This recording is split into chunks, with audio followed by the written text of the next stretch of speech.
L'invité de la matinale. KTO Radio. Bonjour à tous. Pour parler de la journée mondiale des pauvres ce dimanche 19 novembre, l'invité sur KTO Radio, c'est sœur Laure Blanchon. Bonjour. Bonjour. Vous êtes Ursuline de l'Union romaine, professeure en théologie dogmatique et pratique et titulaire de la chaire Jean Rodin au Centre Sèvres. Vous accompagnez également le réseau Saint-Laurent et vous êtes membre, vous allez nous en parler, de la fraternité de la Pierre d'Angle, fraternité Carmonde à Beaugency, dans le Loiret, dans la spiritualité du père Joseph Wrezinski. On peut signaler en lien avec le thème que vous avez contribué au livre Se réformer ou mourir, cette théologienne prenne la parole chez Salvatore, notamment pour le chapitre intitulé, je cite le titre du chapitre, Tisser des liens avec des personnes très pauvres, un chemin de vie nouvelle. C'est un titre à contre-courant. Oui. Euh, dans, avec ce chapitre, je voudrais montrer... Alors, le livre se naît dans le sillon du rapport de la SIAZ, de la réformation de l'Église par rapport aux abus. Et j'ouvre un axe un petit peu différent de celui-là, en mettant l'accent sur la place que les très pauvres ont dans notre monde et dans notre Église. Et pour découvrir que ensemble, en fait, par la relation les uns avec les autres, les personnes bien insérées dans la société, les personnes en très grande précarité, un chemin de vie nouvelle peut naître pour notre Église et pour chacun d'entre nous, riches ou pauvres. Alors, sœur Laure Blanchon, certains sont mal à l'aise avec l'appellation même de cette journée, journée mondiale des pauvres. Est-ce que vous les comprenez ? Oui et non. Oui, au sens où certaines personnes en précarité disent ça nous stigmatise, ça nous met comme si on était différent des autres alors qu'on est des êtres humains comme tous. Et par exemple, sur ma paroisse, on a dit que c'était un dimanche pour célébrer la fraternité.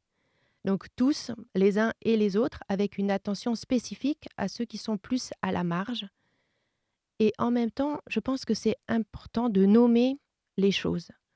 Il y a certains d'entre nous dans la société qui vivent des expériences de pauvreté radicale. J'entends pas la pauvreté où on a tous des fragilités. Je veux dire des pauvretés radicales où l'essentiel n'est plus là, avec une angoisse qui tient aux entrailles en permanence par rapport à la possibilité de faire vivre les enfants, par rapport à la possibilité de payer le loyer à la fin du mois, la possibilité de trouver un travail quand on a difficilement accès à lire et écrire. Ces gens-là vivent des formes de pauvreté radicale et c'est heureux de dire la journée des pauvres pour qu'on n'oublie pas de faire attention à ces personnes qui sont souvent très discrètes. Oui, parce qu'on entend souvent « on est tous pauvres », c'est un peu une expression. Oui, mais ça vraiment, je ne suis Surtout pas dans d'accord. le monde chez les catholiques. Oui, Ouais. Vous n'êtes pas Je ne d'accord. suis pas d'accord. On a tous des pauvretés, on a tous des fragilités, on a tous des vulnérabilités. Oui, ça je suis 100% d'accord. Mais on est tous pauvres? Non, non. Je disais à une amie il y a quelques jours, quand tu as vécu ta grossesse, tu n'étais pas tous les jours angoissée par me dire qu'est-ce qui va se passer avec mon enfant? Est-ce qu'il va être placé dès sa naissance? Eh bien, une maman du quart-monde, c'est tous les jours l'angoisse pendant sa grossesse et pendant tout le temps de la scolarité de la petite enfance. Donc non, la plupart des mamans, nous ne vivons pas ça. Les femmes, nous ne vivons pas tout ça. Et les hommes, c'est pas l'angoisse terrible si par hasard on perd son travail. On se dit, on perd son travail, on va avoir quelques mois compliqués, on va en retrouver. Un homme du quart-monde qui perd son travail, c'est quasiment impossible de retrouver du travail. Alors, Donc on n'est pas tous pauvres. Sœur Laure Blanchon, lors du jubilé de la miséricorde, le pape François a reçu un certain nombre de pèlerins issus du quart-monde et il leur a dit « Vous nous donnez le Christ ». Oui. Alors, comment faire le lien entre ces expériences de vie difficiles, d'épreuves terribles que vous mentionnez, et cette affirmation du pape François? Oui. Donc c'était pendant le jubilé de la miséricorde, on était un groupe de 200 personnes du quart-monde qui étaient là. Et le pape a affirmé ça. Vous nous donnez, vous me donnez le Christ. Et il me semble que c'est justement parce que les personnes dans la misère vivent ces expériences presque de mort, on peut dire, d'être acculées à la mort, qu'elles plongent dans l'adversité radicale, mais pourtant elles tiennent debout. Et donc, ces expériences au creux de leurs existences même leur font vivre quelque chose du mystère pascal, les font entrer dans la mort de Jésus et sa résurrection, ils la vivent dans leur propre corps, dans leur propre chair, et du coup, le mystère de la foi, le cœur de notre foi de mort et de résurrection, s'éclaire pour eux, non pas dans la tête, comme c'est souvent pour nous, mais du fond de leurs entrailles. Et en ça, ils sont porteurs pour nous d'une connaissance de Jésus-Christ si on ne tisse pas des liens d'amitié avec eux, pour qu'ils puissent peu à peu nous faire découvrir et comprendre, eh bien, on ne rencontre pas jusqu'à cette profondeur Jésus-Christ. Et en ce sens-là, je crois qu'on peut dire qu'ils sont vraiment nos évangélisateurs.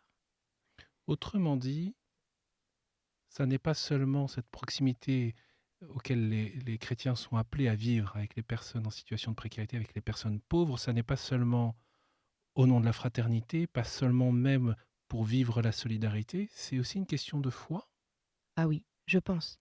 Je pense vraiment que euh, les personnes qui vivent cette expérience de très grande précarité nous font accéder à une profondeur de la révélation, de la connaissance de Jésus dans son mystère pascal, auquel nous ne pourrions pas accéder sans la relation avec eux. Mais il faut dire en même temps que si on ne tisse pas des liens d'amitié et de proximité, un tissu de confiance avec ces personnes, en fait, elles n'accèdent pas à la parole. Et du coup, elles ne prennent pas conscience elles-mêmes de ce qu'elles vivent et elles ne peuvent pas le partager à la communauté ecclésiale. Et du coup, dans ce lien de se tisser ensemble, se tisser l'amitié, nous grandissons dans cet élargissement de notre foi, dans la découverte de notre foi. Eux grandissent dans l'accès à la parole, l'approfondissement, la consolidation de leur propre vie et de leur propre foi. Et en fait, on grandit en humanité et en vie chrétienne les uns et les autres, les uns par les autres. Et je crois que c'est quelque chose de cet ordre quand on parle d'une alliance au cœur du peuple de Dieu. C'est quelque chose de cet ordre. Est-ce que les conditions sont réunies pour vivre cette alliance ou pour vivre de cette alliance aujourd'hui, tel que vous le voyez autour de vous, dans l'Église qui est en France ou que vous connaissez? Pas toujours. Pas toujours. Mais il y a des lieux où ça se vit. Il y a des lieux où on peut en faire l'expérience. Par exemple, dans la fraternité de la Pierre d'Angle, on essaye de cheminer, de grandir dans la fraternité, l'alliance mutuelle entre personnes bien insérées et personnes vivant l'expérience du quart-monde, et de grandir les uns par les autres dans un chemin d'humanité, dans un chemin de foi, cheminer ensemble. Puis plus large aussi au niveau du réseau Saint-Laurent, il y a toutes sortes de groupes qui essayent de vivre ça. Mais il me semble aussi que pendant le chemin synodal, là, qu'on a vécu dans nos paroisses, il y a des lieux où on a fait des petites tentatives comme ça, des pas qui adviennent. Sortir Euh, du piège de la relation aidant-aidé, ah oui, asymétrique. oui, la relation asymétrique où en fait on reste dans l'assistanat. Moi, j'ai la main au-dessus et je donne à celui qui a la main en dessous.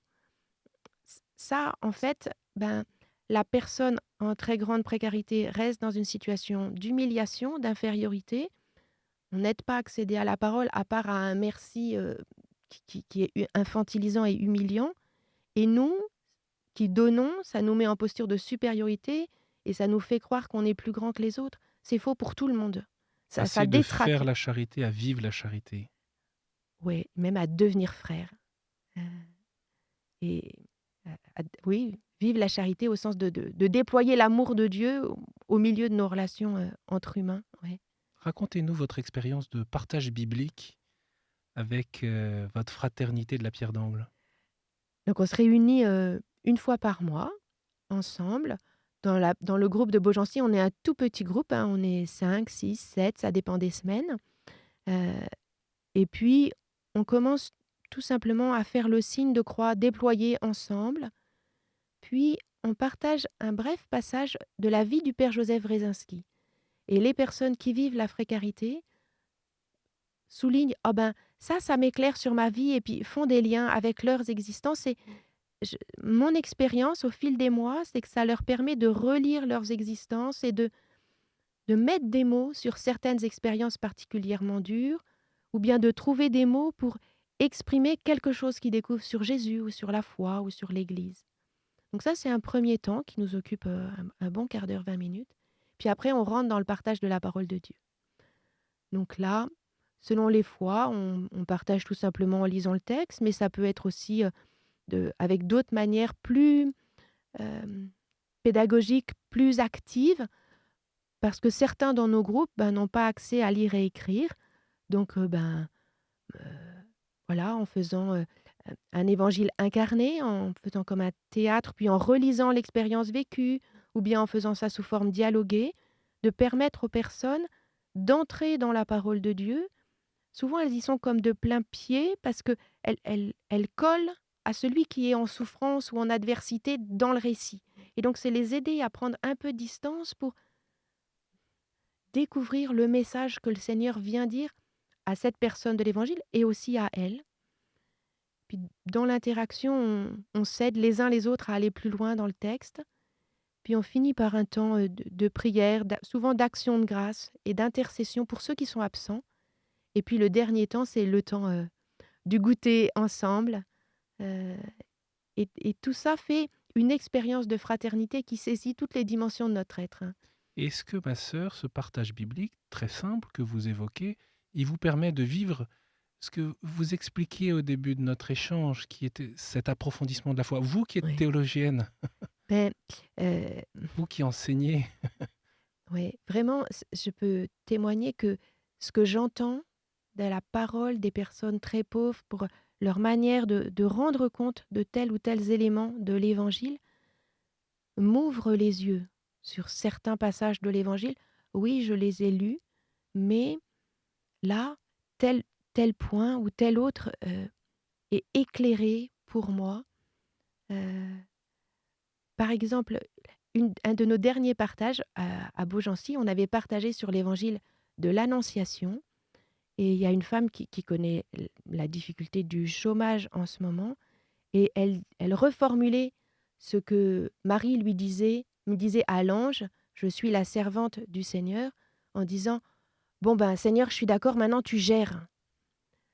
Ben, j'aurais jamais reformulé le oui de Marie comme ça.